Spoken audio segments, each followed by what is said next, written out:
कर तिर्थे सजिलो हुन्थ्यो रमाइलो हुन्थ्यो हैन अनि त्यसपछि नेपालमा ट्याक्स बढिसकेपछि विभिन्न प्रकारको आय आर्जन हुन्थ्यो इन्कमले गर्दाखेरि बाटो बन्थ्यो यस्तो ठुल्ठुलो बाटो बन्थ्यो यस्तो ठुल्ठुलो कारहरू देख्नु पाइन्थ्यो आफ्नो तरिकाको प्रोडक्टहरु ओ कल्पना गर्नु त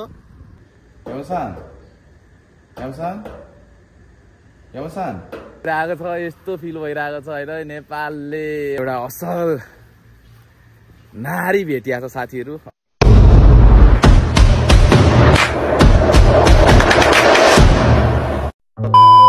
हेलो एभ्रीवन गाइजहरु वेलकम ब्याक आयो तपाईहरु सन्चै हुनुहुन्छ होला म पनि सन्चै छु र आजबाट चाहिँ म सन्चो भएको साथीहरु र तपाईहरु पनि हिजो अस्तिसम्म गाह्रो भइरहेको होला सके हैन हाम्रो देश कसले चलाउला भनेर गुचुक भइरहेको थियो होला मलाई पनि त्यस्तै थियो र आज आएर खुसीको कुरा सुनियो पनि हैन बुझ्यो पनि टक्क लाग्यो अब हुनु त सबैजना आफ्नो समर्थक हुनुहुन्थ्यो होला हैन कसैलाई राम्रो लागिरहेछ कसैलाई नराम्रो लागिरहेछ तर हाम्रो गोल के छ भने हैन देश बन्नु पर्यो है बन्नु पर्यो र त्यस्तै हो र 6 महिनासम्म अझै अब छ हाम्रो अब सुशीला कार्कीलाई दिएको छ देश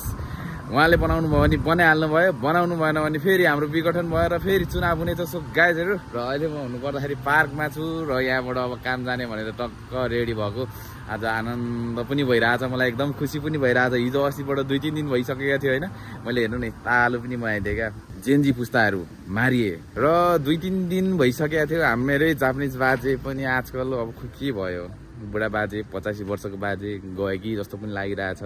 4 दिन भइसक्यो फोन गर्दा पनि उठाएको छैनन् र एकचोटी चाहिँ यो भन्दा अगाडि चाहिँ म बाजेको घरमा गएर चाहिँ एकचोटी हेरेर चाहिँ अनि बुझेर चाहिँ आउनु पर्यो भनेर सोचिरहेको छु सो गाइजहरु र तपाईहरुले देख्न सक्नुहुन्छ यो चाहिँ पार्क हो र मेरो साइकल यहाँ लेट्स गो ओहो टोपीले मलाई फेरि सुहाउँदैन नि के गर्नु हाम्रो पुस्ताको लागि अब भोलि पछि केही हुन्छ भनेर हामी पनि केही अगाडि बढिरहेको छौं र विदेशबाट जतिजनाले सपोर्ट गर्नु भएको थियो शेयर गरेर भिडियो बनाएर उहाँलाई आरिगातो गोजाइमास यानी कि धेरै धेरै धन्यवाद छ मुरी यो कसैको निजी सम्पत्ति होइन यो सबै सरकारको सम्पत्ति हो सरकारको जापानमा एटलिस्ट तपाईहरुलाई थाहा होला सके हैन प्राय जस्तो जापानिजहरु बस्ने भनेको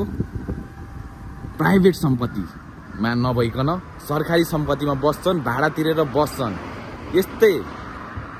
सिस्टम लागे त हुन्थ्यो हाम्रो नेपालमा पनि त्यो भइसकेपछि के छ भने हैन सबैजनाले समान तरिकाले ट्याक्स तिर्थे कर तिर्थे सजिलो हुन्थ्यो रमाइलो हुन्थ्यो हैन अनि त्यसपछि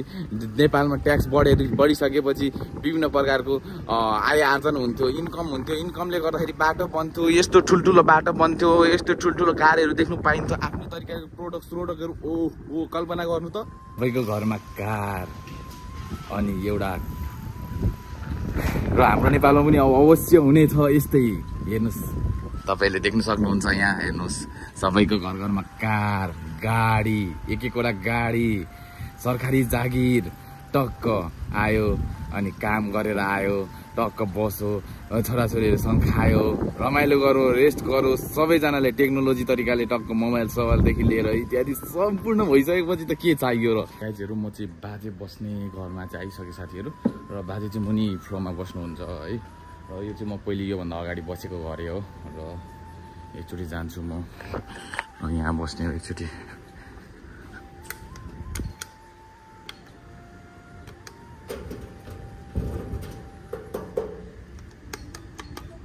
दिनमा 2-3 चोटि फोन गर्थे क्या मलाई यो पछाडि चाहिँ यो गर्नुपर्छ यो पछाडि चाहिँ यो गर्नुपर्छ भनेर कामको सेड्युलहरु दिनुहुन्थ्यो हैन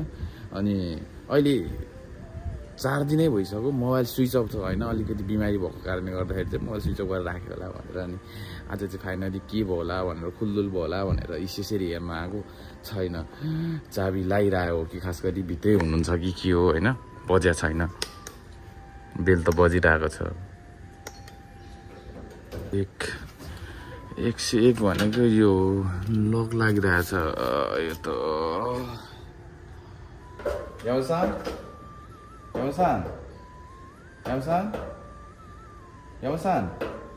छैन नि अरू बेला यो गर्दाखेरि खोलिहाल्नुहुन्थ्यो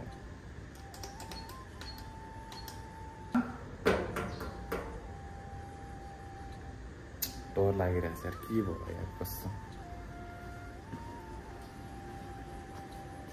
कसलाई सोध्नु त फेरि मलाई पनि त्यस्तो खासै यहाँको अब चिनेको मान्छेहरू जापानमा फेरि अब कस्तो हुन्छ भने होइन थाहै हुँदैन उनीहरू आफै काम गर्ने आफै उयो गर्ने यताउता होइन र एकजना एउटा चिनेको मान्छे चाहिँ थियो फेरि उसको नम्बर पाए त हुन्थ्यो है र यहाँ नम्बर छ यो त खास गरी फेरि यसको नम्बर होइन होला दुईजनाको कुरा सुनेपछि चाहिँ मलाई अहिले के भयो भने होइन आइसियुमा हुनुहुन्छ अरे आइसियुमा राखेको छ अरे अनि त्यही भएर चाहिँ खास गरी मान्छे कोही छैन 8 बजीतिर चाहिँ एउटा हजुरआमा अनि कि हजुरबाकै आफन्तै पर्ने मान्छेहरू चाहिँ त्यहाँ बस्नुहुन्छ अहिले चाहिँ हुँदैन भनेर चाहिँ मलाई अहिले इन्फर्मेसन आयो मलाई चाहिँ दीर्घायुको कामना गर्दै र म चाहिँ अहिले यहाँ पार्कमा छु साथीहरू यहाँ देख्नुहुन्छ र धेरै पछाडि आएको म यहाँ पार्कमा जिम सेन्टर पनि खुलिसकेछ साथीहरू मैले अहिलेसम्म पुलि चाहिँ पार्कमा पुरै खाएको हो क्या तपाईँको यहाँतिर चारैतिर यताउता हिँड्ने यो गर्ने यताउता गर्ने भनेर ग्रेड ओपन भनेर अफिस सफिसहरू सबै खोलिसकेछ हेर्नु न टक्क लगाएर जापानमा केही गर्नु पर्दैन क्या साथीहरू सक्क बनाउने बित्तिकै एकैछिनमा यहाँको नेपालको बाजे जस्तो हो त यहाँ त अब यो गर्नुपर्छ भने त इसारा हुने बित्तिकै टक्कै बनाइदिइहाल्छन् क्या टक्कै हेर्नु न यहाँ अगाडि केही थिएन उता पनि केही थिएन अब यो घर पनि अब हेर्नु भत्काउने सुरु गर्दो रहेछ नि अब यहाँ पनि के अब टक्क आइहाल्छ एउटा के यस्तो छ साथीहरू र हाम्रो देश पनि यस्तै हुनु पर्यो शान्तिको प्रतीक हेर्नु न परिवारहरू कति दामी सरर बसिरहेको छन् चरिरहेको छन् खाइरहेको छन् हिँडिरहेको छन् आज मलाई खुसी आनन्द भइरहेको छ यस्तो फिल भइरहेको छ होइन नेपालले एउटा असल नारी भेटिया छ साथीहरू अब गर्नु नगर्नु उहाँको हातमा छन चाहिँ तर एक नारीले गर्छन् भनेर मलाई पनि होप छ आशा छ होइन किनकि आमा भनेको आमा हो होइन सबैको आमा हो बुझ्छन् होइन छोरा मान्छे जस्तो हुँदैन साथीहरू त्यही भएर देशको लागि भनेर म पनि चिन्तित भइरहेको थिएँ आज खुसी छु एक टक्क हेर्नु त म केही गर्नै पर्दैन यहाँ हेर्नु मान्छेहरू आउँछन् खेल्छन् रमाइलो गर्छन् यो गर्छन् फ्री सबै बनाइदिनु पर्यो क्या सबै बनाइदिनु पर्यो एजुकेसनदेखि लिएर योदेखि लिएर सबै बनाइसकेपछि देश त्यसै डेभलप हुन्छ र जनताले पनि कोसिस गर्नु पर्यो जनताले पनि हामीलाई यस्तो हुनु परेन यो सरसफाइदेखि लिएर यताउतामा धेरै केन्द्रित गर्नु पर्यो मेन के छ भने सरसफाइ छ भने जे पनि छ क्या र सबैभन्दा ठुलो कुरो सरसफाइ हो साथीहरू र सानो एउटा तपाईँले भोला खाएर पिज्जा फाल्नुहुन्छ भने त्यो नफाल्नुहोस् आजैदेखिबाट अब त्यसलाई टुङ्ग्याउनुहोस् अब भोला खानु पनि हुन्न भनेर होइन र खाइहाल्यो भने पनि त्यो टक्क होइन आफूले खाने अनि टक्क गोमीमा फाल्ने यानि कि व्यवस्थित तरिकाको र जम्मैतिर गर्नु पर्यो होइन जम्मैतिर व्यवस्थित गर्नु पर्यो यस्तो भइसकेपछि देश त्यसै हुन्छ र अब म चाहिँ सोरो अब 10-15 मिनट मात्र छ यो पछाडि काममा जानुपर्ने छ आजको काम फेरि बवाले छ साथीहरू 5-6 घन्टा छ होइन 5-6 घन्टामा मेरो फेरि यति छ कि सामानहरू यति खान्छ भनेको आइसमा जाने हो 2 घन्टा आइसमा चिसो आइसमा हाल्नुपर्छ है सामानहरू सबै हाल्नुपर्छ पसिना आइरहेको हुन्छ माया लागिरहेको हुन्छ देशको माया लागिरहेको हुन्छ यति यो होइन यो यस्तो गर्नुभन्दा त नेपालमै मजाले गरे हाम्रो नेपाल पनि देश विकसित हुन्थ्यो जस्तो लाग्छ अब के गर्नु होइन भाग्य नसिबले विदेश पठाएको छ आएको छ है र अब अहिलेको भावी पुस्ताहरूलाई चाहिँ म के भन्छु भने भरसक विदेश नआउनु परोस् उतैतिर राम्रो काम परोस् राम्रै मिलोस् सबैलाई राम्रै होस् भन्दै शुभकामना छ सबैजनालाई।